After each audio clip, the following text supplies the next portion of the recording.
So I'm Alexandra Curzon and I'm the curator of Hidden Heroines, the untold stories of women of the dockyard. This exhibition aims to tell the untold stories of women of the dockyard. We've worked to uncover some amazing stories of the first women who worked here, the women that went to sea living on board warships, women that helped in battles actually, which people don't realise went on. We also talk about the women who helped the war effort, and then those that really kind of paved the way and had that lasting legacy for women today. So the first section of the exhibition focuses on the first official women that worked at the dockyard. There were 6 sadly unnamed women that started work sewing the bunting from the war-torn fleet returning from the French Revolutionary Wars into new signal flags. And these 6 women proved themselves. They were deemed unproblematic and nimble-fingered, which is ridiculous. But after this kind of shown how good they were at being able to work, all the royal dockyards in England were asked to follow their lead. And then soon we had the ladies of the ropery, and they were the next official workers at the ropery, and they started in 1864. The next section talks about the women at home, and this was the hardest section to research. I knew women lived here, we knew people worked here as maids, but we knew nothing about them. And so what we had to do is go back right to the censuses, and we managed to find from 1841 to 1911, 250 domestic servants that actually worked here. For the wives, we've had to find those personal recollections, and we feature 2 women there. We've got Elizabeth Proby, who was in the 18th century daughter of the commissioner that lived in our commissioner's house and married a Russian admiral, went off to have a glamorous life in St. Petersburg, and Lady Poor, who was an admiral's wife at the outbreak of the First World War. The third section is Women at Sea, and this is where we explore the wives that bravely lived with their husbands. Romantically described that they couldn't part with them for love, but it's more for practical reasons. The women that helped in battle on the warships. We also cover the most unofficial role of women with the Royal Navy, which is the prostitutes.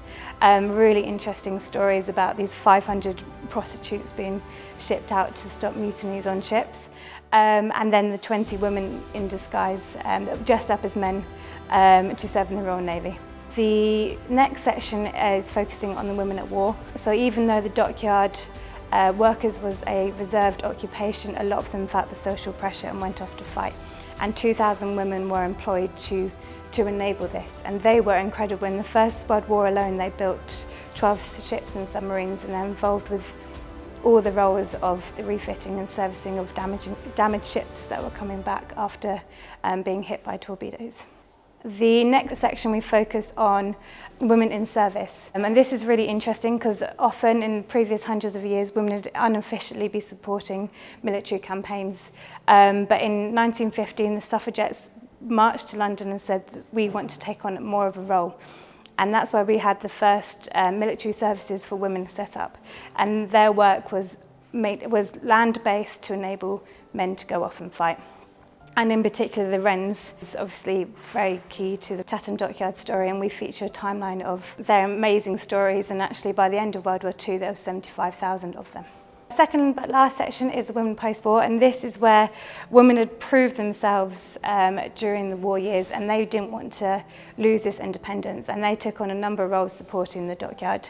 But actually in 1970 we see the passing of the Equal Pay Act in 1975, the Sex Discrimination Act, and it's really interesting to explore how these women took on more roles at the dockyard. They started at their segregated positions as tracers and cleaners and secretaries and canteen workers, and then we feature the first female apprentice, Sandra Bradley, who joined in the 1970s, and it's really interesting to see how roles of the women developed to where we are today. My name's Linda Brown, and when I was working in the dockyard, when it was a working dockyard, I was an administration officer. Oh, there were so many experiences. It was just a lovely place to work. In the 1970s, there was a lot of security because of the IRA, and everybody was told to be extremely careful and observant and cautious. And I can remember one particular occasion, I'd come into the office and the head messenger had warned me not to touch the envelope on my desk because it was just a regular sized envelope, but there was what appeared to be a bolt in the corner. So we had to evacuate the offices from the back up to the front, and we had to open all the windows, and the bomb disposal squad came. The chap came in his complete outfit, full visor, and carried this envelope at arm's length. I don't quite know what arm's length would have done if it had gone off, but out to the helipad, and they warned us that they were going to detonate it. Well, there was an enormous blast, and of course we thought, yes, that must have been a bomb. But it wasn't, it was just the detonation, it was so loud. And he brought it back in, and this bolt feature that was in the envelope actually turned out to be about 30 paper clips, one on top of the other, with different invoices. So I had great pleasure in ringing up the lady who sent them to us and asked her to resubmit them all again because they'd been blown up.